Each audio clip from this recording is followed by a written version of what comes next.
Таны сонсох суваг өгүүлж байна. 19 дугаар хэсэг. Аман хорлсон нь.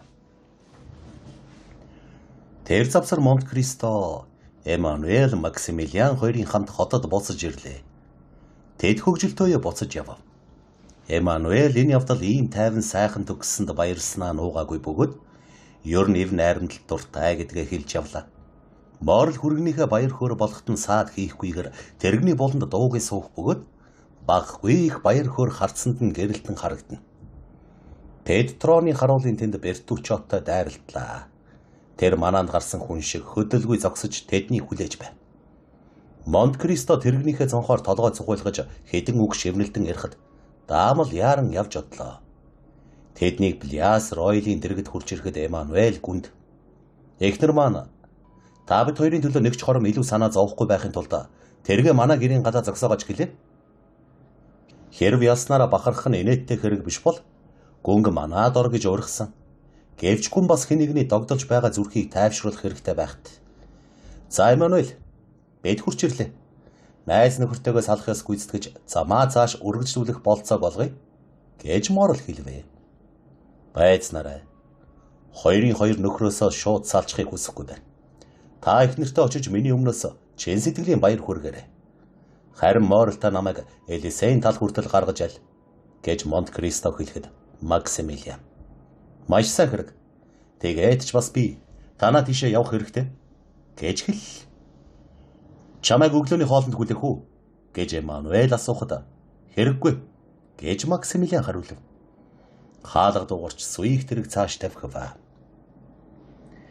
"Би танд аз жаргалыг авчирлаа. Та энэ тухай бодоогүй биз" гэж Морл гүнтэй хоёулахнаа үлдээд хэлв. "Бодсон. Тийм ч учраас танаас хизээч салмааргүй байна" гэж Монт Кристо гүн хэллээ.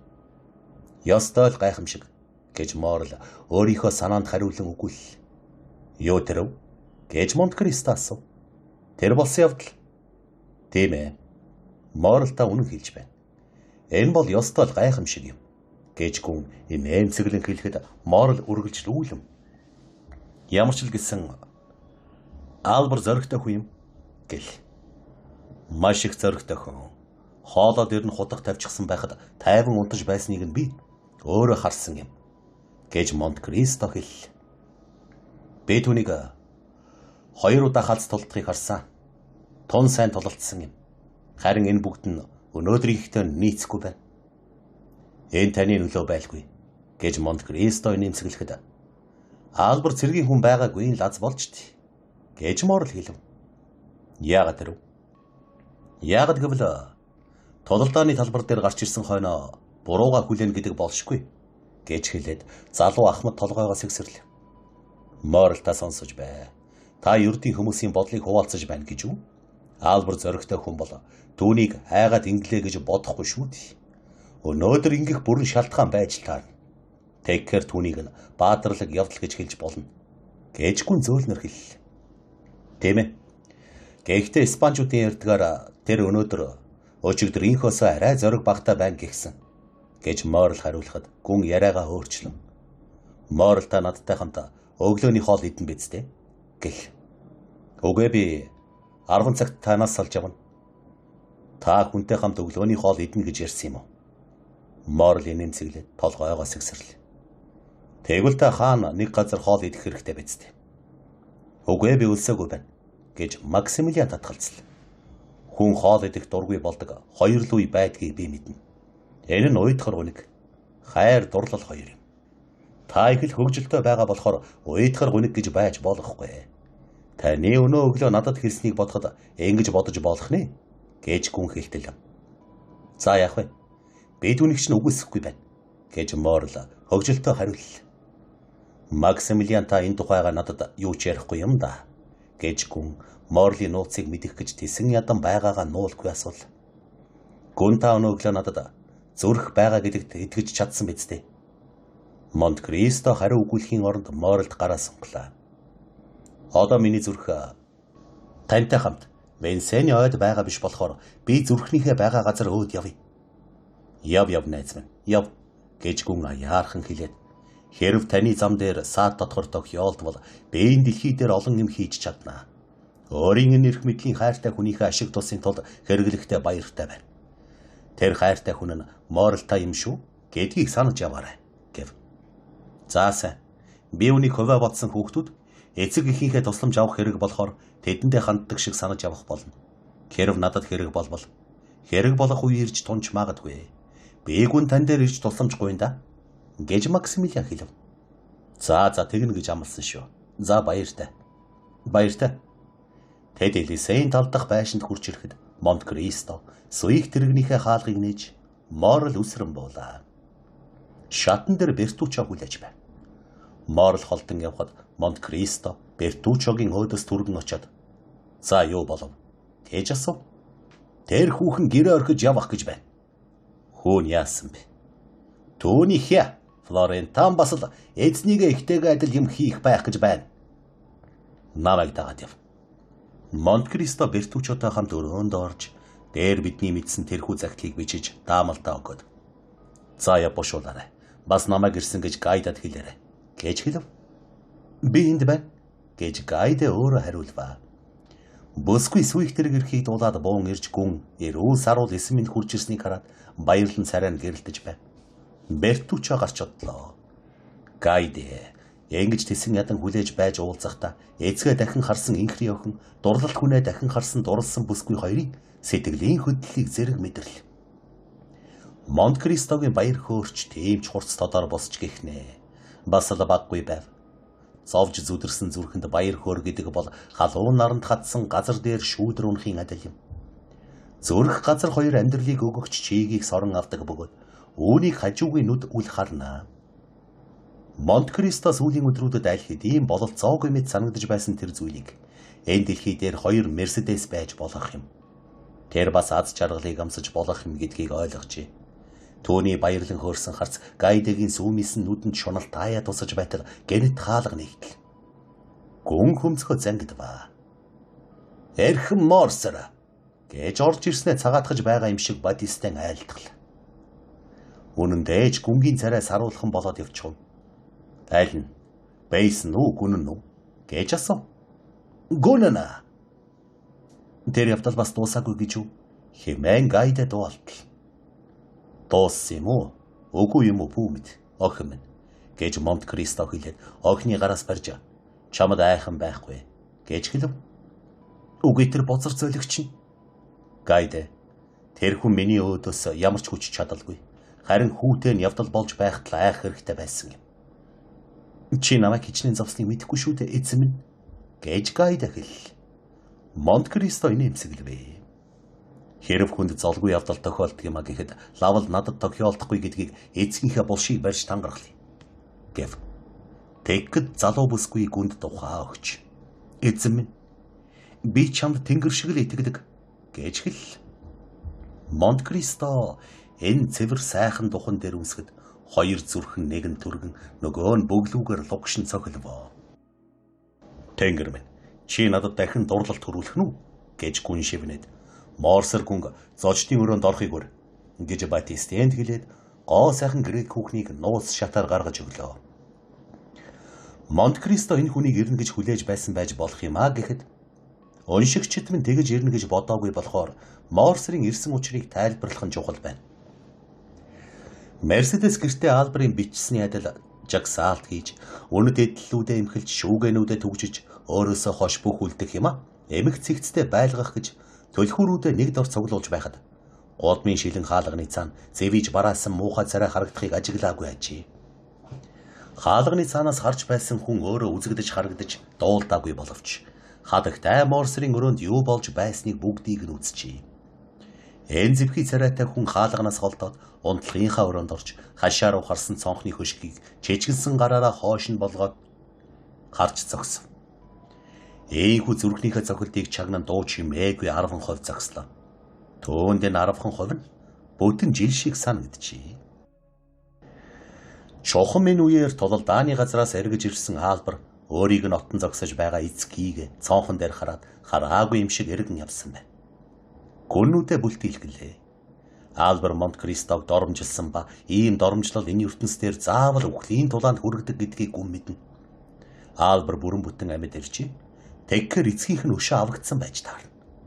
Тэнгэрийн хаяан дах бараан үүлний цаагуур далд орж байгаа нарны сүүлчийн туяа адил тоочин хэлхийн аргагүй баяр хөөр түүний баргар царай гүйгэл. Бэдний дээр үгүйснээр Альберыг орж ирээд ялалтынхаа тухай ярина гэж дэмий хүлээжээ. Хүүн эцгийнхээ нэр төрийг хамгаалахаар тулалдах гэж явахдаа эцэгтэйгээ орж ирж уулзахгүй нь ойлгомжтой байв. Харин эцгийнхээ нэр төрийн төлөө өшөөгөө авчгаад ирэхдээ хүүн орж ирж эцэгтэй тэврүүлдэггүй учир юу билээ? Тэгээд хүн Альбертай уулзаж чадахгүй болоод түүний хяаг дуудуулжээ. Альбер хятаг гүнгээс юу ч нуух хэрэггүй гэж тушаасныг бид мэднэ. 10% дараа Морсер гүн цэрэг янзын цагтай гадуур харцамц хар өмд өмсөж хар бэйли хийгээд шатан дээр гарч ирлээ.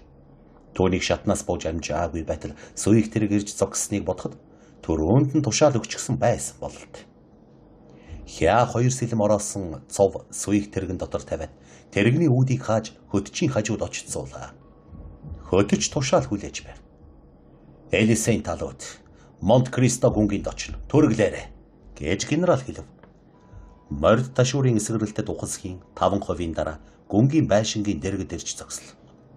Морсер өөрөө хаалгаа онгойлгоод залуу хүүхэд шиг явдал дунд үсрэн молод гудам руу буугаад хонх дарж нээлттэй байгаа хаалгаар хятагаа хамт орлоо. Хормын дараа Батистийн гүнгийн ирсэн тухай Монте-Кристод айлтгаж Монте-Кристо гүн гайдаг төгүүлж өгöd Морсерийг зочдын өрөөнд оруул гэж тушаажээ. Генерал зочдын өрөөний уртын хэмжээг 3 удаа нааш цааш алгаж хэмжичгээд байтал Монте-Кристо орж ирв. Оо эрхэм Морсер ирсэн юм уу? Би буруу дуулсан байхтай гэж бодож байна. Гэж Монте-Кристо тайвнаар хэлв. Тийм ээ би байна. Гэж хүн хэлэхэд уруулан чичрэн арай гэж үгээ хэлж байв. Ямар хэрэгтэй болоод Морсер гүн ийм эртлэн явж байгааг мэдхэл үлдээд байна. Гэж Монте-Кристо гүн хэлэхэд миний хүү эрхэм та хоёрын хооронд өнөө өглөө халц тулаан болох ёстой байсан биз? Гэж генерал асуув. Та мэдсэн юм уу? Гэж гүн асуув. Тийм ээ. Бас миний хүү ноцтой шалтгаанаар тантай тулдаж таныг алахыг хичээх байсан юм. Тийм ээ эрхэм минь. Үнэхээр ноцтой шалтгаан байсан юм. Гэсэн ч тэр намайг алсангүй. Тэр ч байтугай. Тулалдаач үгүй гэдгийг нь харж байгаа биз дээ. Гэвч та бол хүүгийн нүдэнд эцэгт нь тохиолдсон бузар явдлын буруутан. Манай гэрийг нөмрөн авсан аимшиг цолгүй явдлын буруутан шүү дээ. Эрхэм минь, тэр үнэ гэж Монте-Кристо гүн өнөөл амар тайван байдлаараа хэлээд буруутан мөө. Гэхдээ ч гол буруутан биш. Харин 2 дугаар зэргийнх нь байх гэл. Та түүний өмнө бурууга хүлээсэн ч юм уу? Эсвэл тайлбар өгсөн байх нэ? Би түнд ямар ч тайлбар өгөөгүй. Би бурууга хүлээсэн биш. Харин таны хүү бурууга хүлээсэн юм. Түүнийг ингэж бурууга хүлээсэн явдлыг та юу гэж үзэж байна? Надаас өөр хүн илүү буруутай юм байна гэдгийг л итгэж мэдсэн юм билээ. Хэн байх нь? Төвний эцэг. Гэмтээ хүний гмиг хэлж өгөхөд гэмтэн хүн дургүй байдгийг та мэдэх ёстой гэж Морсер царайн зэвхийрэн хэллээ. Би үнийг мэднэ. Тийм учраас тэр явдлыг болно гэж хүлээж байсан юм.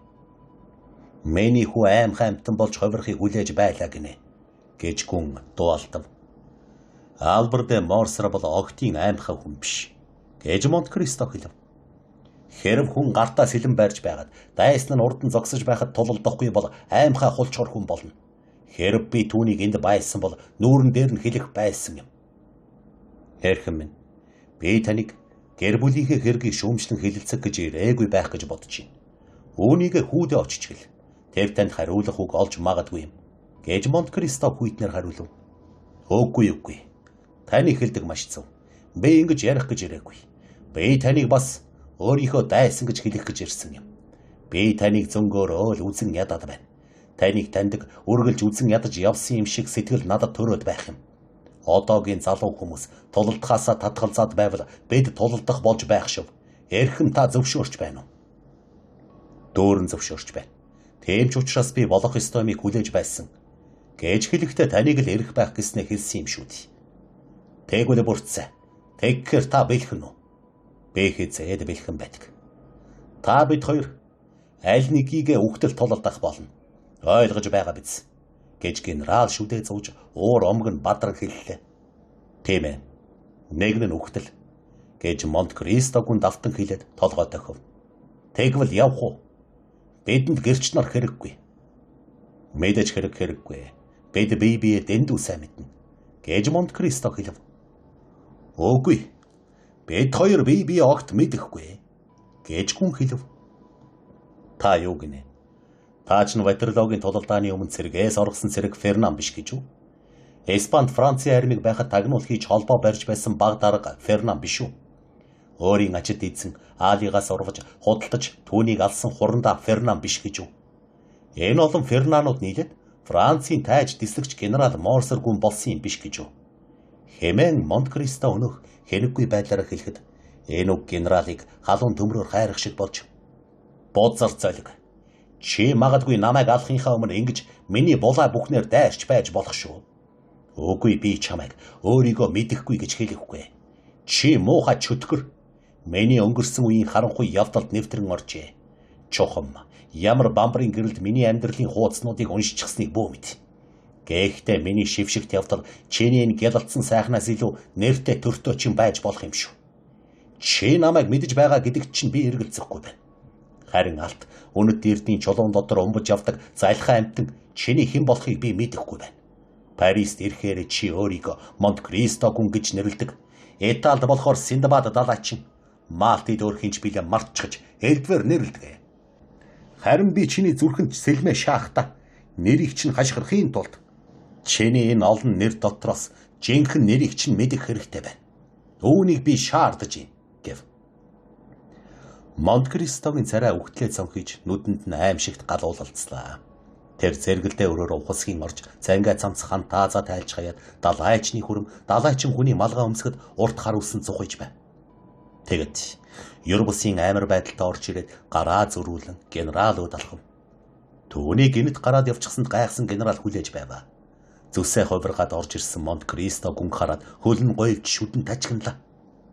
Тэгээд ухарч игэлсэн боловч нэг ширээн тулаад зогслоо. Ферна, чи өчнөн олон нэр дундаас нэг л нэрийг хэлэхэд чи муужирна. Тэр нэрийг чи таах шивдэ тийм үү? Чи тэр нэрийг санав уу? Би хичнээн зовж зүдэрсэн гэлэж өшөө хорслоо авна гэж баярлсан да. Өнөөдөр чиний өмнө залуужин зогсож байгааг харж байгаа биз. Чи намайг миний болзоод хүүхэн Мерседестэй сууснаас хойш ганц бус удаа зүудлээ биз дээ? Гэж хашгирах шахам хэлв. Генерал толгоогоо гэдэлгэж гараа урагш сунган энэ аимшигт үзэгдлийг харж дуу шуугий зогсно. Тэгээд унчихгүй энэ тулд хан түшин араараа ухарч хаалга хүрээд Эдмон Дантес гэж дотор арзганмаар муухай хашгираад гуйвлан гарч одов. Дараа нь хүний хэрээс хэтэрсэн хүч гаргаж шат хүрээд цаашин согт өөхөн шиг гуйвлан хашаан дотор өнгөрөөд хяагийнхаа гар дээр унаж хари гэж бовтнол. Замын цэвэр агаар зарснараасаа ичиг сэтгэлэн түүнийг ухаан оруулжээ. Гэвч явах зам нь урт биш учраас гүн гэртээ ойртох тусам улам цөхөрл. Гүн гэрээсээ хідэн алхмын зайтай газар зогсохыг тушаага тэрэгнээсээ буулаа. Хаалга зэл ийтэл нээлттэй байв. Ийм баян гэрт хөлсний тэрэг ямар хэрэгтэй юм бол гэж гайхсан хөдөж хашаан дотор нь хүлээж байв. Гүн түүнөөд айсан харцаар харсан боловч юу ч асууж зүрхэлсэнгүй. Шууд өрөөндөө орлоо. Шатаар хоёр хүн бууж явв. Тэр тэдэнтэй мөргөлдөхүйн тулд хажуугийн тасалгаанд арайхийн амжиж нугтал. Энэ бол хүүгийнхээ гараас түшсэн Мерседес байв. Тэр хоёр гэрээ орхин гарч байгаа нь нажи. Тэр хоёр хөшгөний цаана нуугдсан золгүй амтны хажуугаар өнгөрөн гарахад Мерседесийн даашинсны хормой түүнийг бараг шүргэн алдаж ээж минь зоригтой бай. Явъя. Бушуухан явъя. Энэ байшин та бид хоёрын гэр биш болсон гэж хэлж яваа. Хүүгийнх нь бүлээн амьсгал нүүрэн дээр нь хүрэх шиг санагдана. Ярилцах үг нь дуултгаа болж алхаан холтол. Гүн бие эгцэлж хөшгнөөс зууран зогслоо. Эхнэр хүүхэд хоёр нь хаяад явчихсан эцгийн цээж нээсэл гарч болох мэлмэрх нулимсаа тогтоохыг байдгаараа хийж юм байна. Одолгүй хөлсний тэрэгний хаалга хаагдан хөд чинь хашгиран хүнд тэрэгний дугуйн дөргөнд цонхны шил донслон дуугархыг сонслоо. Тэгэхээр энэ ертөнцид дурлан хайрлаж байсан зүйлүүдээ дахин нэг харах гэж унтлагынхаа өрөөнд гүйж орлоо. Гэвч хөлсний тэрэг холдон явж Мерседес Албар хоёрын аль нь ч Нөхрөө эцгээ хоосорсон байшинга баяртай хэмээн тэрэгний цонхоор харсангүй. Сүэх тэрэгний дугуй чулуун зам дээгүүр тажигнах яг тэр үед боон дуу гарч дөргөлтөөс хагарсан унтлагын өрөөний цонхоор бараан удаа суунгаллаа. Валентина Морл хаашаа ярч хэнтэй уулзах ёстой байсныг уншигч авгаанаар тааварлан мэдэж байгаа биз. Монт Кристос салаад Вильфрийн байшингийн зүг ааж явхан алхлаа. Бэд түүнийг ааж явхан алхлаа гэж хэлсэн. Морлд хагас цагийн зай байсан. Гэлээж очих газар нь 500 алхмын цаана байсан учраас тэгж яаралгүйхэн алхажээ. Гэвч хэдийгээр цаг байсан боловч бодол санаатайгаа хоёулахна байх гэж Монт Кристос салахыг яарчээ. Валентина Нуартад өглөөний хоолыг идүүлдэг учраас түүнийг ариун үргээ биелүүлэхэд нь хэнж саатуулж чадахгүй. Тэр цагийг Морл сайн тогтоож авчээ. Нуарта Валентина хоёр түүнийг 7 хоногт 2 удаа ирж байхыг зөвшөөрсөн болохоор энэхүү эрхээ эдлэх гэж яваа нэнэж. Морлыг орж ирэхэд түүнийг хүлээж байсан Валентина гараас нь барьж өвгөн аав дээр аваачлаа.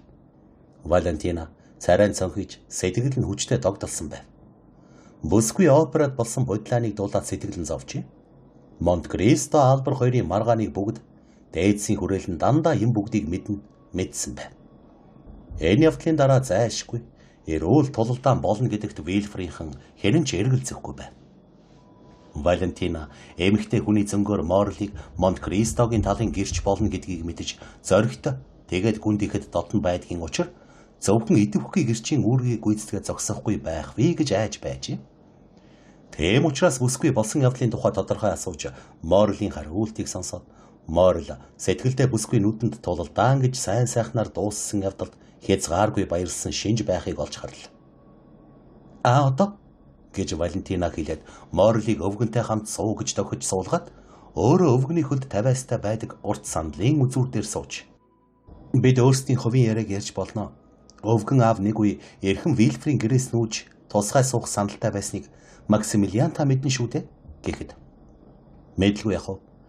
Би тэр төлөвлөгөөг мэдэж ихэд цаашааж байсан юм гэж Максимилиан хариуллаа. Тэгвэл би таныг баярлуулж чадах байна. Яагаад гэвэл өвгөн аав энэ бодолтой дахин эргэж орсон гэж Валентина хэлэхэд маш сайн гэж Максимилиан үгэл. Өвгөн аав яагаад энэ байшингаас явах гэж хүсэж байгааг мэдэж гин үү гэж Валентинаг цааш нь ярихад Нуарте аж охин өөдөө дуугүй байхыг тушаан их л нухацтай харлаа. Гэвч Валентинагийн харц инээмсэглэл нь ганцхан Морл дээр байсан учраас түүгөөд харсангүй. Эрхэм Нуартагийн хүсэл ямарч байдаг байсан би дэмжинэ гэж Максимилиан хэлэхэд би бас чин зүрхнээсэ гэж Валентина хэлээд Сен Оньорогийн агаар миний эрүүл мэндэд хортой байна гэж өвгөн аав итгэчихэд байна гэл. Валентина эрхэм Нуартагийн хэлдэг түмэн зөв. Миний эл мэдэж байгаагаар та хоёр 7 хоногийн өмнөөс эвэрүүл биш байх шиг байгаа юм гэж Морл хэлэхэд тийм ээ. Миний би таархан байна. Тэггээр өвгөн аав өөрөө намайг эмчлэхээр шийдсэн. Өвгөн аав юм бүгдийг мэднэ. Тийм учраас ч би бүрэн итгэдэг юм гэж Валентина хариуллаа. Тэггээр та үнэхээр өвчтэй байх нэ гэж Морл яран асуулаа. Энэ өвчин бишээ, зүгээр л би эвгүүтэд байгаа юм. Би хоол идэх дургүй болж би мах бодмон ямар нэг юмтай тэмцэлдэж байгаа юм шиг санагдаад байх юм. Нуарте Валентинагийн нэг ч үгийг сонсолгүй өнгөрөөсөнгүй. Тэр үл мэдэх өвчнөө юугаар эмнэж байгаа вэ? Би зүгээр л өглөө бүр өвгөн аавын уудаг тэр имээс цайны халбаар уудаг юм. Эхлээд нэг халбаа ууж байсан бол одоо нэмсээр байгаа 4 халбаа уух болсон. Өвгөн аав энэ имийг бүх төрлийн өвчнийг эмндэг эм гэж хэлдэг юм. Валентина нэмсгэл. Гэвч нэмсгэл нь зовлонтой жимшиг гонигтай байлаа. Хайр сэтгэлдээ мансуурсан Максимилиан түүнөөд дуугүй харцсан. Гоо сайхан харагдах царай нь симигээд тунгалах чимшиг болж нүд нь урдийнхаасаа илүү гялтгана. Танын өнгөт цагаан гар нь он жил өнгөрч баг зэрэг шарлсан лаваар хийсэн юм шиг болчихжээ. Максимилиан Валентинаг харж байснаа орхиж өвгөн Нуарте өд харлаа. Тэр бас Морлийн адил өвгөн эцэг ба дурлалт хүн хоёр хоос нь өөр хинч олж ажиглахааргүй энэ нууц тэмдгийг олж харсан ажээ. Эн чин эрхэм Нуартад бичиж өгсөн юм биш үү гэж Морл асуухад Тийм ээ. Их гашуун амтай юм байгаа юм. Уусны дараа юу ч уусан гашуун амтагтаад байдаг юм дээ. Гэж Валентина хариулва. Нуартай ачаахан өд ас уусан мэт харав. Нэршүү өвдөн аваа. Би сая тан дээр ирэхдээ чихэртэй ус уусан чинь гашуун оргиод аяхтайгаа дуустал ууж чадсангүй. Нуартайгийн царай цааж нэгэн хэлэх гээд байгаа бололтой Валентина тол бичиг авч ирэх гэж бослоо. Нуартай илтэд сэтгэл зовсон байдалтай түүний хойноос нь харна. Огны толгойд цус хөрч хацар нь улаач. Ямар хачин юм бэ? Миний толгой өргөжийн наран цохиулчихлаа гэж юу? Хэмээн бүсгүй хөвгөлтэйгээр хэлв. Тэгснэ бүсгүй ширээний өнцгөөс барьж ав. Ямар ч нар байхгүй байна шүү дээ. Гэж морл хэл. Валентинагийн биеийг гүйцснээс илүүгээр Нуартайгийн царайны байдал түүнийг твдүүлжээ. Тэгэд Валентина өд гүйж очиход залуу бүсгүй инээмсэглэж. Тайвшраа өвгөн аваа, тайвшир гэж өвөөдөө хэлээд. Максимилиан минь тайвшир одоо зүгээр өнгөрлөө. Ямар нэгэн хүн хашаан дотор орж ирэх шиг боллоо гэв. Бүсгүй хаалга онгойлгож гудамд байгаа цонхон дээр гүйжчихэд тэр дороо эргээд ирлээ. Хадагтай Данглер охинтойгоо ирлээ. Баяртай би тийш очие. Тэхгүй бол нааш нь хүн явуулна. Максимилиан өвгөн автаа суужи. Би тэднийг барьж удаахгүй гэж хэлээд гарлаа. Морлийн үд түүний хойноос дагаж хаалга хаагдахыг хараад хадагтай Вильфорба бүсгүйн өрөөнд ордог жижигхэн шатаар дээшээ өгсхийг сонслоо. Нуартай охины гармагцаа тол бичиг ав гэж Морл тогл. Морл түүний хүслийг биелүүллээ. Тэрээр Валентинагийн удирдлагын дор өвгөний санааг сайн ойлгож чаддаг болжээ. Удаа бүрд цагаан толгойн өсөг дараалан эрх хүчээр Арбатхов явчих. Тэгсэр байж Валентинагийн тасалгаанаас аяхтаа ус галуун хүзүүд хоёрыг авчруул гэдэг санааг мэдэж ав. Морл Барвагийн оронд орсон зарцыг даруй дуудаж энэ тушаалыг Нуартайгийн нэрийн өмнөөс өглөө. Ховийн дараа зарц буцаж ирв. Галуун хүзүүд аяг хоёр хов хоосон байна. Нуартай нэгэм хэлэх гэж хүсэж байгаа дохио өглөө. Галуун хүзүүд аяг хоёр яагаад хоосон байгаа юм бэ? Валентина аяхтайгаа ууж гүйцээгээгүй гэж хэлсэн шүү дээ. Гэж тэр асуув. Энэ санааг үг болгох гэж 5 зарцуулжээ. Мэдэхгүй. Харин мадмуазель Валентинагийн таслаханд шивгчин хүүхэн орж явсан. Тэр аваачаад асгачихсан юм биш байгаа да гэж зарц хариулв. Тэр хүүхнээс энэ тухай асуугаад иргэж Морл Нуартайгийн нүдээр санааг нь ойлгон хэл. Зарц гарч яваад тэр дороо буцаж ирвэ. Мадмуазель Валентина сая тасалгаанд ороод үлдснийг нь уучгаад гарсан байна. Харин галуун хүзүүдэд байсныг нь Эдвард нууснуудаа цөөрөм хийж өгөх гээд асгачихсан гинэ. Нуартай бүх хөрөнгөө хөзөрт тавьчихсан тоглогчиг дээшээ харлаа. Дараа нь өвгөн хаалга руу хараад түүнээс хараа салгасангүй. Хадагтай Данглер охинтойгоо хамт ирлээ гэж Валентина хэлсэн нь ташаа болсонгүй. Хадагтай Вильфор өрөөндөө хүлээн авна гэсэн болохоор тэднийг өрөө рүү нь оруулжээ. Валентина тасалгаагаараа дайрч гарсан учир нь энэ байж. Валентинагийн тасалгаа хойд ихийнхээ тасалгаатай нэг давхарт байдаг бөгөөд тэдгээрийг зөвхөн Эдвардын өрөөл тус харлаа. Зочид нэгэн чухал зүйлийг мэдэгдэх гэсэн мэт их л албан ёсны байдалд орлоо. Нэгэн зиндааны хүмүүс бие биенийхээ янз байдлыг амархан ойлгодог. Хоёр авгаан ёсорхог байдалд хадагтай Вильфор бас л тийм ёсорхогоор хариуллаа. Энүүд Валентина орж ирж дахин минь тусаа асуулцваа. Хоёр залуу охин гараа барьж мэдлэх үед хадагтай Данглер. Хайрт найз минь, би охиноо Кавалкантийн ноёнтой суулгах хурим удахгүй болно гэдгийг та нарт хамгийн түрүүнд мэдэгдэх гэж ирлээ гэв. Ноён хэрэгмээр нь дуудна хэмээн Данглер зүтгэжээ. Ардчилсан үзэлтэй банкны эзэн үүнийг гүнгээс илүү сонсголтой гэж үзжээ. Тийм бол та нарт баяр хүргэхийг зөвшөөрнө үү? Кавалкантийн ноён ховор тохиолдох сайн чанартай залуу хүн гэж би боддог шүү. Гэж хадагтай Вильфор хэлв. Найзын ёсоор хэлэхэд Кавалкантийн ноён хүрэх эзлэх суурьндаа хүртэл өдий байгаа хүн юм. Францчууд бид хараад л мэддэг Итали, Германы язгууртнуудад байдаг хачин байдал их байгаа юм. Гэсэн ч сайн санаа нарийн ухаан түнд байх шиг байна. Ажил хэргийн талаар гэвэл Данглер гой түүнийг асар их хөрөнгөтэй хүн гэж баталж байна билээ. Тэр бүр асар их гэж хэлсэн юм шүү. Гэж хадагтай Данглер инээмсэглэн хэллээ. Хадагтай Вильфрийн зургийн цомгийг үзэж суусан Эжени. Түүнээс гадна тэр залуу хүнд хадагтай та өөрөө онцыг дотн байдгаа нэмээд хэлчихгүй юу? Гэж хэлвэ. Би танаас асуугаад яахвч таач бас тэр дотн байдлыг хуваалцдаг байлгүй гэж хадагтай Вильфор хэлэхэд Эжени ердийнхөө шулуун байдлаар хадагтай минь огтхон ч үгүй. Тэр эрэгтэй хэн байлаач гэсэн би аж ахуйн сонирхол эрэгтэйчүүдийн дур зоргыг Гүйцэтгэгч байж чадахгүй юм шиг байна билээ. Миний хүсэл зориг бол жүжигчин л байх явдал. Тэгхэр сэтгэл зүрх, бие цогцос, санаа бодлоо өөрөө чөлөөтэй мэдэх хэрэгтэй биз дээ гэв. Эжений нүгийг тун шийдэмгийн өнгөөр хэлсэн учраас Валентина дэрдхийгээд явчихва. Эмэгтэй хүний ичимхий зангийн сүүдэрч байхгүй. Энэ зоригтой охиныг ичимхий даруу охин яаж ойлгох бил? Энхэд нэгэнт л хүнтэй суух учиртайгаас хойш харин морсоргоотой суулгаагүй. Тэнгэртэл баярлах ёстой. Хэрв тэнгэр оролцоогүй бол өдөрт нэр төргүй болсон хүний ихнэр болчихсон байхгүй юу? Гэж ижиний цааш ирвэ. Нэрэ тийм шүү. Хэрв морсор эргэлзээгүй бол манай охин аль хэдийн албартай суучих байсан юм. Генерал хүүгээ гэрдүүлэх, гэхдээ өөрийн биеэр дангларгой дээр зөвшөөрүүлэх гэж ирсэн юм. Бид азтай хүнд ирсэн шүү. Гэж хадагтай данглар язгууртнуудын зам болох элен далангуй цагаахнаар хэлвэ. Эцгийнхэн шившиг хүүдэн сүудэр буулгана гэж юу? Бейс генералын урвсан явдалд огтхонч буруугүй юм шиг надад санагдаж байна. Хэмээн Валентина аяархан хэлв.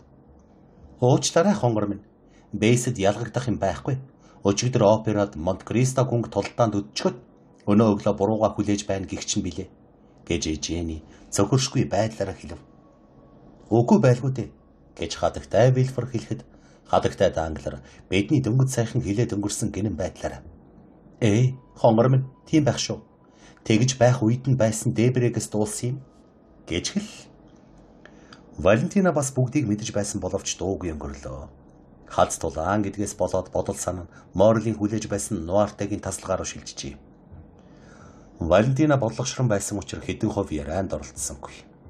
Залуу бүсгүй юун тухай ярьж байсныг ч хэлж чадхааргүй байв.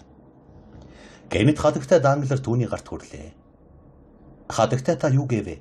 Гэж Валентина ингэж хүрэхтэн цагилгаан зайд цохиулчихсан юм шиг болж асуув. Валентина минь, таны би муу байна уу? Гэж хадагтай данглар асуухад залуу бүсгүй халуун оргисон духан дээгүүрээ илж би муу гинэ гэж гайхан асуув. Тийм ээ. Та толинд гараач. Сүүлийн үед царай чинь 4 удаа өөрчлөгдлөө. Нэрэ тийм байна шүү. Чи аимшигтай цогхор байна. Гэж Жени ч дуулдлаа. Жени, бүү зав хэдэн өдөр ингэж байгаа юм. Валентина хитийгээр сайхан санаатай боловч үүгээр шалтгаалan явж болохыг ойлгов. Гэтэл хадагтай Вильфер өөрөө түн туслаа. Валентина өрөөрөг очтоо. Таны би үнэхээр муу байна. Манай зочид таныг уучлах байлгүй. Аяг хүйтэн ус уучих бол танд зүгээр болох байх гэв. Валентина Женийг үнсээд хадагтай дангларт мэхийн ослоод тасалгаанаас гарав. Хөөрхий охин, намайг тоглоомгүй хайлгаад байгаа юм шүү. Сүрхий өвдөж магадгүй гэж айж байна. Гэж хадагтай Вильфер Валентинагийн араас хаалга хаагдахад хэлв. Тэр завсар Валентина бие нэвгүй болж Эдвардын тасалгааг өнгөрөөд түүний дүрсгүй идэхэд хариу дууралгүй өөрийн унтлахын өрөөгөөр дайрч жижигхэн шат руу буул. Боохот 3 хүн гიშгүр үлдээд байтал Морлийн дуу дуулдаж гэнэт нүдэн бүрхэн хөлн хөшиж шатны бариул гараас нь мултран ханналж доошоо алхах биш гიშгүр дээгүр гулслаа. Морл ухасгийн хаалгаа онгойлгож Валентинаг шатны талбай дээр унчихсан байхыг хараад даруй өргөн аваад зөөлөн сандал дээр суулгав.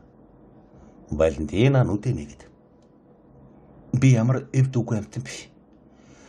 Хөл дээр тэнцээ зогсохыг мартчихсан юм шиг боллоо. Тавцсан хүртэл 3 гიშгүр байдгийг яагаад мартчих ба? Гэж халуурсан хүний хурц хэлээр хэлв. Валентина та гэмчгээгүй биз? Гэж Морл дуалт. Валентина тасалгааг эргэн тойрон харахад Нуартегийн нүдэнд ихэд айсан шинж тодрон байв. Валентина инээмсэглэх гэж оролдон өвгөн аваа бүүзав энэ зүгээр толгой эргэлтэр гэв. Дахин толгой эргэлээ гинэ. Валентина биеэ харлаж болгоомжиж байхыггүй гэж Морл төвтөнд хэлэхэд Валентина одоо зүгээр өнгөрлөө. Энд ажгүй гэж хэлээд байна шүү дээ. Харин би одоо сони юм хэлье. 7 хоногийн дараа Жени хүнтэй суух гин. 3 хоногийн дараа гэрлэх баярт зориулж том найр хийх гин. Бид бүгдээрээ аав хадагтай Вильфер бас би өргөцсөн. Миний ойлгосон энэ л байна гэж хэлв. Манай ээлж хизээ болох юм би. Валентина минь, та өвгөн аавдаа их нөлөөтэй болохоор түүгээр удахгүй гэж хэлүүлээч. Та өвгөн аавыг хурдлуулж түүнд сануулгах явдлыг надад найдаж гин үү? Гэж Валентина хэлэхэд Морл. Тийм ээ. Тэнгэрийг бодож түргэлээч. Валентина, та минийх болоогүй цагт би таныг алдчих байх гэж санагдаад байх юм. Гэж хэлв. Максимилиан, та их аимхай хүн байна шүү. Та ч найхыг мэдэхгүй хүн гэж ярилцдаг эрт цэргийн дарга бидтэй. Гэж Валентина хэлэхдээ татганах шиг болвоо. Тэгээд бүсгүй эрүүл биш чангаар инээд алтал. Текснэ гар нь хөшиж толгой нь гэдийн хөдлөхгүй боллоо. Нуартегийн амнаас айн хашгирах дуу гарч чадахгүй учраас нүдэнд нь харагдана. Тусламж дуудахыг Морл ойлголоо. Байдаг хүчээрээ хонхны уяанаас доктор Валентинагийн өрөөнд байсан шивгчийн хүүхэн Барвагийн оронд ажилд орсон зарц хоёр зэрэг гүйж ирвэ. Валентинагийн царай зэвхий цагаан хүйтэн хөдөлгөөнгүй болчихсон харагдав. Тэд хэлж байгаа үгийг ч дуулалгүй энэ нүгэлт байшин гизэмдсэн аимшиг давтан гудмаар хашгиралтан гүйгдэв. Хадагтай Данглер Жэни хоёр яг энэ үед явж байсан бөгөөд үеийн сандралын шалтгааныг мэдэж амжижээ. Би та нарт хэлсэн шүү дээ гэж хадагтай Вильфор дуу алдаад хөөрхий амтан гэлээ. Үнэнээ хүлээв. Юу болов гэж тасалгаан дотроос хашгирах Вильфрийн дуу хадав. Морл Нуартод харахад хэдийн тайван байдалд орсон өвгөн түрүүнд ийм нэгэн явдал болоход нуугдсан тэр зүг рүүгээ цаалаа. Морл дөнгөж малгайгаа шүүрэн авч хөшгөний цаана нуугдаж амжтал гудамд Вангийн прокурорын хөлийн чимээ гарав. Вильфор тасалгаанд гүйж орж ирээд Валентина руу очиж түүнийг тэврэн авав. Эмч дуудаач. Дэвриник гэж Вильфор хашгирснаа. Үгүй хэрэггүй. Би түүн дээр өөрөө очсон дээр гэж хэлв. Тэгээд тасалгаанаас гүйж гарваа. Морлч нөгөө хаалгаар гүйн гарав. Түүний зүрхэнд аимшигт дурдтгал урган гарч ирлээ. Хадагтай Сэмернийг талигааж болсон тэр шин Вильфор эмч хоёрын ярилцахыг сонссон санаанд нь оржээ. Шинж тэмдгэн сулханч гэсэн Барвагийн үхэл мөн ийм байл. Тэгтэл хоёрхан цагийн өмнө Монт Кристо өөрт нь танд юу ч хэрэгтэй болсон Морлтаа над дээр ирж байгаарай. Би олон юм хийж чадна шүү гэж хэлсэн нь чихэнд нь жингнэх шиг болвоо. Тэрбэр сумшиг чавхтан Сент Оньорегоор өнгөрч Матиньон гудамж руу орж Матиньон гудамжнаас Элисейн тал руу очлоо. Тэр завсар Вильфор хөлсний тэрэг авч Авринигийн гэрт очлоо. Тэр тун огцом хонходсон учраас хаалгач нь айсан царайтай үүдээ нээж өгөв. Вильфор өгч дуурч чадалгүй шатуудгүйлээ. Хаалгач нь түүнийг таних учраас түүний хойноос зөвхөн эмч албан өрөөндөө байгаа шүү. Вангийн прокурор гой гэж хашгирч амжив. Вильфор эмчийн өрөөнд орлоо. Орогч юу байх вэ? Бүр ухасгийн дайрав. Нөө та юу? гэж Дэврини хэлэхэд. Тийм эмч гэж хэлээд Вильфор хаалгаа хааж энэ удаа танаас энд хоёулахна байна уу гэж би асууя. Эмч миний гэрт тэнгэр хараал хийжээ гэж хэлв. Юу болов? гэж эмч гаднаа хүй төвтөр боловч дотроо сэтгэлэн түгшин асуугаад та надад бас нэг ч нүдчихсэн юм биш биз гэл. Вильфрийн цээжнээс зовлонтойгоор гинших дуу гарч эмчийн гарыг барьж авав. Валентина. Энэ удаа Валентинагийн ээлж болжээ гэж тэр хэлв. Таны охин уу гэж эмч гайхах зэрэгцэн асуул. Та одоо ташаарч андуурснаа харж байгаа биз гэж Вильфор шивнэд. Түүнд минь тусалж зовж шаналж байгаа түүнийг буруугаар сэжиглэж байсныхаа буруу хүлээгэж гэлээ. Та нар намайг дуудуулах бүрт хожимдсан байдаг. Гэвч яа гэхүү би очие. Гагцгүй бушуулъя. Танаа дайсантай цаг алдаж болохгүй гэж Дэврини хэлв. Энэ удаа эмч та намайг сул дорой гэж зэмлэхгүй байхаа. Энэ удаа би яргач нь хэн болохыг мэдэж өрөвдөн хайрлахгүй. Юуны өмнө шаа авахаа бодхоос хохирч байгаа хүнээ аврахын төлөө бүх зүйлийг хий. Явъя гэж Дэврини хэлв. Вильфрийг хөргөж өгсөн сүих тэрэг түүнийг Дэвринигийн хамт буцаан авч давхиж явхад Морл Монт Кристогийн хаалгыг цохиж байваа. Гүн тасалгаанда Бертуччогоос яаралтай рүүлсэн зурвсыг уншин их л санаа ширсэн байдалтай сууж байв. Хоёрхан цагийн өмнө салсан Морлыг хурж ирсэн тухай айлтгахад гүн гайхаж тол гойгоон дийлгэлөө.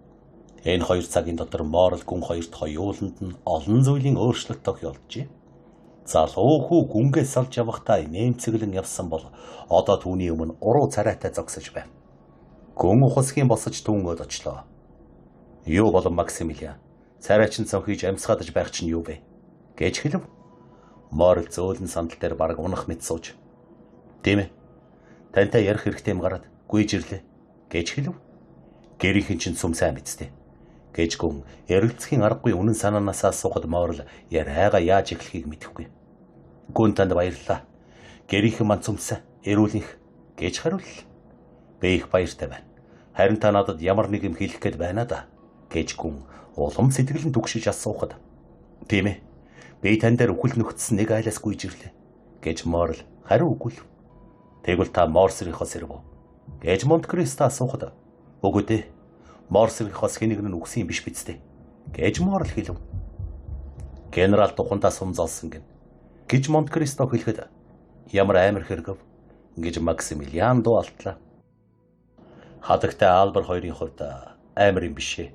Төвний нэр төргүй явдлыг үзсэнд орхны эцэггүй нөхөргүй болсон дэр цус чивэлт явдлыг угаадаг гэж Монте-Кристо хэлэхэд Максимилиан хөөрхий хадагтай тэр сайхан санаатай эмэгтэйг л би илүү өрөвдөж байна гэж хэлв. Албер ихч бас өрөвдөх хэрэгтэй шүү. Албер бол хадагтад тэнцэх хүү байгаа юм. За тэр ч яах вэ? Та надтай уулзах гэж ирсэн гэсэн. Хэрэг би танд хэрэг болвол их баярлалаа. Тэнгэрэл тусалж чадхаас өөр юу ч тус болж чадахгүй тийм хэрэг гараад би танд ухаангүй итгэж найдаг хурч ирлээ. Хэлээчтэй. Ийм нууц юмыг энэ ертөнц дээр ганц ч болов хүнд илчлэн хэлж болох эрхтэй эсхийг би мэдэхгүй байна. Гэвч хувь заяа минь энхийг шаардж би өөрөөр яаж чадахгүй гэж Морл хэлээд шийдэж ядан тэнэгэлзэн дуугүй боллоо. Тэгэхэд Монте-Кристо Морлийн гарыг барьж би танд хайртайг та мэдэн шүү дээ гэлээ. Таны үг надад зориг оруулж танаас нуух юм надад байхгүй гэж зүрх минь хэлж байна. Тийм ээ. Үүнийг Тэнгэр өөрөө танд итгүүлжээ. Та зүрхнийхээ таалал тохируулн надад бүгдийг нь хэлээч. Гүмэн. Таны таних нэг эмэгтэй эрүүл мэндийг таны нэрийн өмнөөс Батистеныг явуулж асуулгах зөвшөөрөл өгнө үү? Би өөрөө таны мэдэл байхад зарц нарын тухай ярих юу байх вэ? Түүний би ямар байгааг мэдэхгүй бол би ухаан алдах нь байна шүү. Батистеныг дуудах уу? Үгүй би өөрөө түнд хэлчих. Морл гарч Батистеныг дуудаад хэдэн үг аяархан хэллээ. Даамал яран гарч одлоо. За явуул гэж Монте-Кристо Морлыг буцан орж ирэхэд асуув. Тэглээ. Одоо баг зэрэг тайвширл. Би таны ярихыг хүлээж байна гэж Монте-Кристо нэмсэглэн хэлвэ. Тийм ээ. Би танд бүгдийг нь хэлнэ. Сонсож байгаарай. Би нэг орой нэгэн цэцэрлэгт байж байлаа. Намайг бот бургас халахалж миний байгааг гинж мэдсэнгүй. Миний хажуугаар хоёр хүн өнгөрлөө. Нэрийг нь одоо хэлэхгүй байхыг зөвшөөрнө. Тэд аяархан ярилцаж байсан боловч би тэдний юу ярьж байгааг мэдхэн чухал байсан учраас чих тавин чагнаж нэг ч үг гээгүй сонслоо. Таны царай зэвэж байгааг бодоход эхлэлт нь нэлээд муухай явдал юм аа. Тийм ээ найз минь. Энэ бүгд их аимшигт. Тэр байшинд тэр үеэр нэг хүн дөнгөж нас барчхаад байв. Ярилцаж байгаа хүний нэг нь гэрийн эзэн, нөгөөх нь эмч байв. Тэнгэр уур хилэнгээ гаргаж өшөө хорслын илчээ явуулсан мэт энэ сарын дотор 2 удаа гинтийн хурдан үхэл дайрагдсан байшингийн эзэн өөрийн болгоомжлог гонигт байдлаа нөгөөдөгтөө ярьлаа. Уухай гэж Монте-Кристо Морлоод ширтэн харж үл ажиглагдах хөдөлгөөнөөр сандлаа эргүүлж өөрийнхөө царайг сүүдэрт зочныхоо нүүр дээр гэрэл тусгаар болгоод суув. Тийм ээ. 1 сарын дотор энэ байшинд 2 удаа үхэл зочлон ирсэн юм. Эмч түнд юу гэж хариулв? Гэж Монте-Кристо асуув. Тэр ингэж хариулсан. Энэ үхэл бол ердийн биш. Үүнийг ганц л ямар тайлбарлаж болно. Юугаар тэрв? Хор. Үнэхээр үү? Гэд Монте-Кристо сэтгэл хүчтэй догдосноо дарах ч юм уу? Эсвэл царай хавлах, цайхыг эс бөгөөс их анхааралтай сонсож байгаагаа нуухын тулд хоолойгоо засаад. Үнэхээр үү Максимилиан? Та энэ бүгдийг сонсоо юу? Гэл. Тэмээ хүндэт гүмэн. Би энэ бүхнийг сонссон. Тэрч байтугай эмч ийм явдал давтагдвал шудраг үнний шүүхэд өөрийгөө хандах үүрэгтэй гэж хэлсэн юм. Монте-Кристо хиймэлж байж мэдэх асар их тайван байдлаар сонсож суув. Дараа нь өхөл 3 дахь удаага нэргэв. Гэрийн эзэн ч эмчийн аль аль нь хиндэн ч юу ч хэлсэнгүй. Одоо өхөл 4 дахь удаага нэргэж магадгүй байна. Гүмэн. Энэ утсыг мэддэг минь надад ямар үүрэг ногдуулж байна вэ? Гэж Максимилиан хэлвэ. Хайрт найз минь. Та бараг бүх хүний мэдэх явдлын тухай ярьж байна. Таны энэ бүгдийг дуулсан байшинг би мэднэ. Үгүй ядахтаа яг тийм байшинг мэднэ. Тэнд цэцэрлэг бас гэрийн эзэн эмч бий бөгөөд 3 удаа гинтийн хачин үхэл болсон. Нааша харалт. Би хинээс ч юу ч сонсоогүй мөртөө танаас дооргүй мэдчихин. Үгүй. Гэвч намайг хүнч сэтгэл минь зовоож байна гэж үү? Үгүй шүү. Энэ надад огтхон ч хамаагүй. Өшөө хорслын илч энэ байшинд бууж ирсэн юм шиг гэж та ярьж байна. Энэ тийм биш гэж хэн танд хэлв? Харах ёстой хүн харахыг хүсэхгүй байгаа энэ гинт хэргийг бүү анхаар. Хэрв энэ байшинд Тэнгэр өөрийн шүүхийг явуулж байгаа бол Максимилиан минь буруу хараад л Тэнгэрийн шудраг үнний шүүхэд бүү саад бол. Гэж Монте-Кристо хэлвэ. Морл зочин чичирлээ. Гүнгийн тус үртэй, хахир атла, хангалуун шинжтэй байв. Гүн ярианыхаа өнгийг эрс өөрчилж өөр хүн ярьж байгаа юм шигэр. Ингээд та энэ бүгдийг дахин давтагдах ёстой гэж яаж мэдэж байгаа юм бэ? Гэл. Энэ явдал давтагдлаагүй минь. Тэгээд л би энд хурч ирсэн юм. Гэж Морл дуалтав. Морл, би юу хийж чадах билээ? Эсвэл намайг бангийн прокурорт мэдэгдэгээ юу? Монт-Кристо сүүлийнхээ нүгийг Морлыг ухас хийм босгоор тийм ойлгомжтой ёжтойгоор хэлвэ. Гүн та намайг хэний тухай ярьж байгааг мэдэж гин үү? Гэж Морл асуув. Тийм ээ найз минь, мэдэж их хэрэг. Би тэнд дурдгалж байгаа бүх хүмүүсийг нэрлэж үүнийг мэддэгэ үзүүл. Та Вильфрийн цэцэрлэгт зугаалж явсан, таны ярианаас бодоход хадагтай Сэмерний талиегаж болсон үдэш юм байна. Вильфор дэ Аврины хоёр Сэмерануудын үгсэн тухай ярьж байхыг та сонсчээ. Хорлож алсан. Тэр дундаа хоёр чудаа хорлсон тухай дэ Аврины ярьсан байна. Тэгээд л та ховор тохиолдох томоотой хүн болохоор энэ нууцыг илжил хүү байх үгээд сэтгэл зүрхээ шаналгаад яваад байгаа юм байна л да. Найз минь, та бид дундад зууны үед амьдарч байгаа биш. Одоо ч тэр харгас хатуу шашин шүүх, чөлөөт шүүгч нар байхгүй болсон цагт та тэднийг яах гэсэн юм бэ? Хүнч сэтгэл минь чи надаас юу хүсэж байна гэж Стерн хэлсэн байдаг. Яах вэ найз минь? Тэд ундах дуртай бол ундчил байг. Эсвэл нойргүй хонож эцэж доройтвол дороодчил байг. Харин та өөрөө тэнгэрээ бодоод л тайван унтаж бай. Таныг хүнч сэтгэл цэвэр ариулсан билээ. Морлийн царай зовж тарчилсан байдалтай хачин болж Монт-Кристо гүнг гараасан шүүрэн барьлаа. Үгүй. Тэр явдал дахин давтагдлаа шүүт. Та дуулж гин үү? Гэхэд гүн түүний ийм шаргуу байгаа гайхаж түүнгөөд шалгах мэт харж. Тэгэд яагаа вэ? Тэгжил байг. Эн чин Адритийн гэр бүл байгаа юм. Тэнгэр тэднийг цээрлүүлж тэд шийтгэлээ хүлээж байгаа нь тэр. Тэд 200 хүнч байлаа гэсэн хүүхдийн хайчилж хийсэн цаасан хүмүүс шиг цоврон өргөдөх болно. 3 сарын өмнө Сэмерэн Бэйл үгсэн. Дараа нь хэдхэн хоноод л хатна. Саяхан Барва. Өнөөдөр өвгөн Нуарт. Залуу Валентина хоёрын нэг нь нүхэн биз. Гэж хэлв. Та энэ тухай мэдж байсан гэж юу? Хэмээ Морл тэнгэр нурсан ч хөдөл хөөргүй тайван байдаг Монт-Кристо хүртэл айхаар муухай хашгираад. Та энэ тухай мэдсээр байж дуугүй байсан юм уу? Гэл. Энэ надад ямар хамаатай байсан юм бэ? Гэж Монт-Кристо мөрөө хавчаад. Энэ улс надад юу юм бэ? Нэгийг нь аврах гэж нөгөөг нь хөнөөх ямар хэрэг байна?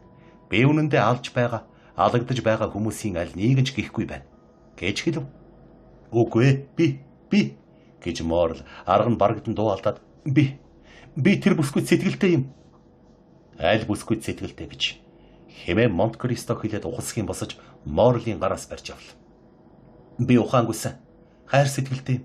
Би түүний ганц тусал нүлэмсийг хатаахын тулд бүх цусаа өгөхөд бэлхэн. Та дуулж гин үү? Би Валентинадаа Вильфорд хайртай юм. Гэтэл түүнийг минь алж гин. Би түүнд хайртай. Би тэнгэрт залбирч түүнийг аврах аргыг надад зааж өгөөч гэж гуйж гин. Монт-Кристо хашгирахад тэр нь шархтсан арслангийн хүрхрэх адил байваа. Тэгээд халаг хоохой болон зоолгүй амтэн чи. Валентинад хайртай юм гинэ. Чин бузар төрөлтнүүдийн охинд сайн юм гинэ. Гэж туалдав. Морл амьдралдаа ийм аимшигт царай, ийм аимшигт харцыг үзээгүй ажээ. Тололдооны талбар Алжирийн үхлийн шөнүүдэд дайралдаж явсан аимшиг түүнийг ийхүү цахилгаан цагих мэт нэргэж байсангүй. Айсан давлан бухарл. Монт-Кристо ингэж дүрлцэн ууралсныхаа дараа дотоод галдаа гэлбсэн мэт нүдэ анил. Тэр бие барих гэж хүний хэрэгс хэтэрсэн хүч гаргав. Шуурга янгийн дараа нарны гэрэл тусаж гал зууран долгилсан давлгаан намхрахын адил.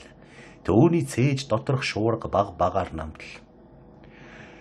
Эйхүү өөрөө өөртөөгөө тэмцэл чимээнэргүй байдал хориотхон хорм үргэлжилсэн билээ. Гүн цайсан царайгаа өөд болгож. Найз минь, бусдыг аимшигтай гай зовлонд ороод байхыг юм чинээ боддоггүй хүмүүсийг тэнгэр яаж цээрлүүлэн шийтгэж байгааг хараа биз. Энэ муухай эмгэнэлт явдал миний нүдэн дээр болж байхад би зүгээр сонирхон харж байсан юм. Хүмүүс нууцын бүрхүүлээр халахлан хийж байсан тэрхүү хорт явдлыг хараад би сахиусан тэнгэр бууж ирсэн юм шиг инээн шоолж байв. Баян хүчрхэг хүмүүсийн нууцыг хадгалахад амархан. Мушгиралдан тахирлцсан замаар нь мушгиж явсан могоо намайг бүр зүрхэнд минь хадгалаа гэв. Морл бүтгхэн гиншиж байв. Гомдхоо болж зоригор. Би тантай хамт байгаа болохоор таныг хамгаална гэж гүн хэлв. Морл уйдгартайгаар толгойгоо сэгсрэв.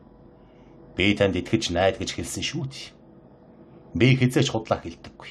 Хизээч андуурч ташаардаггүй. Одоо үд дунд болж байна. Харин та өнөө орой ч юм уу маргааш өглөө ирээгүй. Өдөр дунд ирсэндээ Тэнгэрт баярлаарай. Максимилиан, өд дунд болж байна. Хэрв Валентина одоо амьдал байгаа бол үхэхгүй гэж Монте-Кристо дуалтал. Тэнгэр минь, би түүнийг үхэж байхад нь орхиж ирсэн шүү дээ гэж Морл хэлв. Монте-Кристо гараараа нүдэ дарлаа.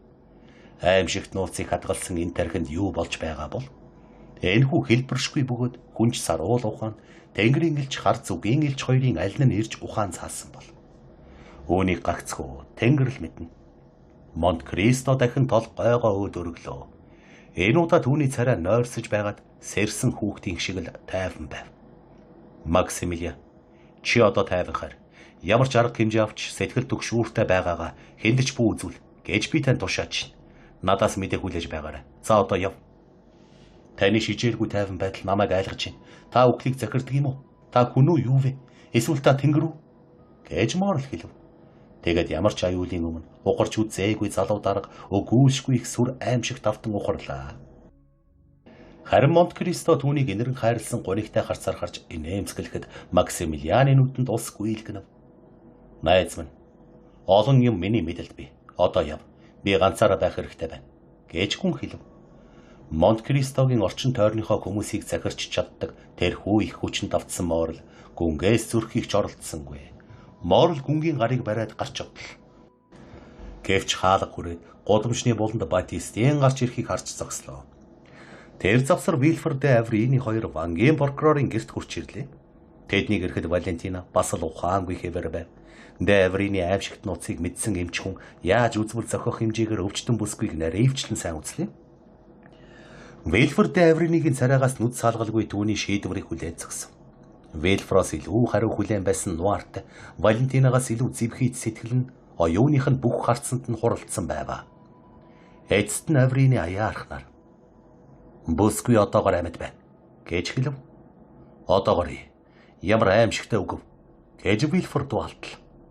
"Тийм ээ, би дахиад хэлчих. Одоогоор амьд байна. Энэ надад их гайхалтай санагдчих.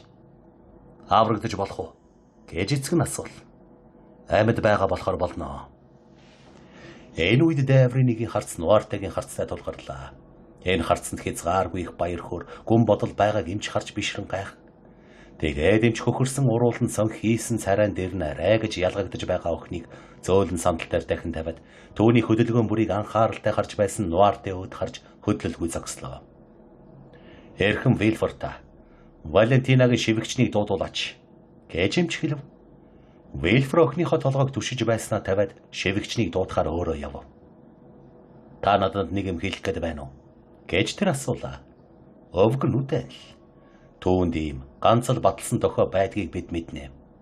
Надад ганцаард нь уу?" "Тийм" гэж Нуартай тохил. "За сайн. Би тантай хоёулахнаа үлдэхийг гэж." Энэ хувьд Вильфор шивгчнийг дагуулan орж ирлээ. Шивгчний араас хадагтай Вильфор орж ирв. "Хөөрхи охин минь яагаад дөнгөж саяхан над дээр ороод гарсан юмсан? Би муу байлгад байсан юм. Ийм юм болно гэж даанч сонсонгүй" гэж хадагтай хэлв. Тэгээд залуу хүүхэн нүдэндээ доглон нулимстай их хүний ийгдэг байдлаар Валентина дээр очиж гарыг нь барьлаа. Де Аврины Нуартагийн харцыг ажиглан харж байв. Өвгөн нүдэ бүлтийлгэн харцсан цайрч духны хөлсөн чихрэн байв. "Аа, тийм байдаг байж" гэд Аврины өөртөө хэлээд Нуартагийн харцыг дагуулan өөрөөр хэлбэл Вильфор хадагтайг харав. "Хөөрхи охиныг хэвтүүлээ. Альвэ Фани хоёулаа хэвтүүлээ" гэж хадагтай Вильфор хэлв. Де Аврины энэ саналыг Нуартатай хоёул хоцрох боломж гэж үзсэн зөвшөөрч толгой дохиод харин өвчтөнд түүний зөвшөөрөлгүйгээр юу ч өгч болохгүй гэж хориглол. Валентинаг аваад явбаа. Залуу бүсгүй ухаан орсон боловч дайрлагад хүн дээр нервэгдсэн учраас хөдөлчч дуугарч чадахгүй байв. Гэсэн ч сүнсийг нь бээнээс нь суг татан авч байгаа юм шиг тэсэн ядан харж байгаа өвгөн аавтайгаа нүдээрээ салах ёс гүйцэтгэлээ. Эмч өвчтнийг явуулаад эмийн жор бичин өгч Вильфорыг эмийн санд өөрөө очиж харж байж найруулуулад авчирч охиныхоо оронд хүлээж бай гэж тушаав. Дараа нь Валентинад өөрийнх нь зөвшөөрөлгүйгээр юу ч өгч болохгүй гэж дахин тушаагаад Нуартай дээр ирж хаалгаа сайн хагаад Хинч тэр хоёрын яриаг чагнаж чадахгүй гэж мэдээд ийн хэллээ. Та ч охиныхоо өвчний тухай ямар нэгэн мэдж гинөө? Мэднэ гэж өвгөн тохил. Бид цаг алдаж болохгүй. Би асуугаад л та хариулаад л байгаарай. Нуартай хариулахад бэлхэн гэж тоглоо. Та Валентинаг өвдөн гэж мэдчихсэн үү? Тийм гэл. Деврины хором хираатай юм бодсноо Нуартайгийн дэргэд очиж. Та миний одоо хэлэх гэж байгаа юмыг уучлаарай. Гэвч бидний одоогийн байж байгаа аимшигтай байдалд юу ч орхигдож болохгүй. Та хөөрхий Барвагийн үхийг харсан шүү дээ гэв. Нуартай удахарлаа. Тэр юунаас болж үхснийг та мэдв үү? Гэж Аврини Нуартайгийн мөрөн дээр гараа тавьж хэлэхэд өвгөн мэднэ гэж тохил. Та үнийг ердийн үхэл гэж бодож гин үү? Нуартайгийн амьгүй уруул дээр нэмсгэлсэн юм гарч ирлээ. Тэгвэл та Барваг хорлогдсон гэж сэжгэлж гин үү? Тийм гэл. Түүнийг алсан хорыг түүнд зориулж өгсөн гэж бодож гин үү? Үгүй гэлээ. Санамсаргүй гай болж Барваг алсан тэр гар өнөөдөр Валентинаг дайрлаа гэж бодож гин үү? Тийм гэл. Тэгвэл бүсгүй бас л өгөх үү?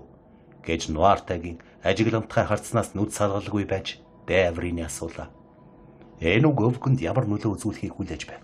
Гэтэл өвгөн үгүй гэж хариулсан нь хамгийн ухаалаг тааварлан мэдгч хүнийг ч гэсэн гайхаж хоцруулмаар юм болвоо. Тэгвэл танд гордлого байна уу? Гэж Деврины гайхан асуулаа. Тийм гэлээ. Та юунд найдаж байна? Өвгөн хариулж чадахгүй байгаагаа дохиж мэдгдлээ. Оо нэрэ тийм л тий. Гэж Деврины шивнэд дахин Нуартайд хандаж яргач ухарч буцна гэж та бодож гин үү? Гэж асуул. Үгүй гэлээ. Тэгвэл хор Валентинагийн биед нөлөөлж чадахгүй гэж бодож гин үү? Тийм гэл. Та түүнийг хорлох гэж оролцсныг надаас доргүй мэдэж байгаа биз. Гэд Деврины үргэлжлүүлэн хэлэхэд өвгөний харц энэ талаар ямар ч эргэлзэх юм байхгүй гэж мэдгдлээ. Та яагаад Валентинаг аюулаас аврагдана гэж бодож байна? Нуартай нэгэн зүг өөд ширтэн хараад байв. Деврины өвгөний харцыг дагуулan харвал өглөө бүр авчирч өгдөг шилтэй эмийг нь олж харлаа. Ийм учиртай байж. Гэнэт ухаанд нэгэн бодол гэрэлтэн орсонд Аврины хэлээд "Үнэхээр та" гэтэл Нуартай түүний үгийг хэлж дуусгалгүй. Тийм гэж тохил. Түүнийг хорийн нөлөөнөөс урьдчилан хамгаалсан уу? Тийм гэлээ. Баг багаар дасгасаар байгаад. Тийм гэж Нуартай санааг нь ойлгосонд баярлан олон дахин доглоо. Танд өгдөг юмд гожил гэдэг хор ордог юм гэж намайг ярьж байхыг дуулаа юу? Тийм гэл. Та хор өгч дасгасаар байгаад Валентинагийн биед хор нөлөө үзүүлж чадахгүй болгосон юм уу? Нуартайгийн нүд баяр хөөрөөр гэрэлтэв. Та сансандаа хүрчээ. Хэрв та ийм мөрчлөн болгоомжилсан арга хэмжээ аваагүй бол энэ хор өнөөдөр Валентинаг агшин зургийн дотор хайр найргүй алах байсан юм. Тун хүчтэй дайрлага байдаг шүү. Гэвч Валентинагийн бие зөвхөн нөлөөлөгдөөд өнгөрсөн учраас энэ удаа үхэхгүй. Хязгааргүй баярлан дээш харсан Нуартайгийн нүдэнд хязгааргүй баяр хөөр гэрэлтэн байваа. Энэ үеэр Вильфер ирж "Эвж таны бичсэн юм энэ байна" гэж хэлв. "Таны дэргэд найруулсан уу?" "Тэгсэ" гэж бангийн прокурор хариулв. "Та түүнийг гараасаа салгаагүй биз?" "Үгүй." Деврины шилтэй эмийг авч хэдэн туслыг алган дээрээ тусаагаад амсаж үзлээ. "За сайн. Одоо Валентина дээр очие. Би танд юу хийхийг зааж өгнө. Харин түүнийг хинч зөрчиж болохгүй. Та өөрөө харж хянаж байх хэрэгтэй." Деврины Вильфрийг дагуулan Валентинагийн өрөөнд орсон яг тэр үед жигэд алхаатай, тайван тогтвон яриатай нэгэн Италлан Вильфрийн байшингийн зэрэгэлдээ байгаа байшин хөслөн авчээ. Ямар наймаа болсныг бүү мэд.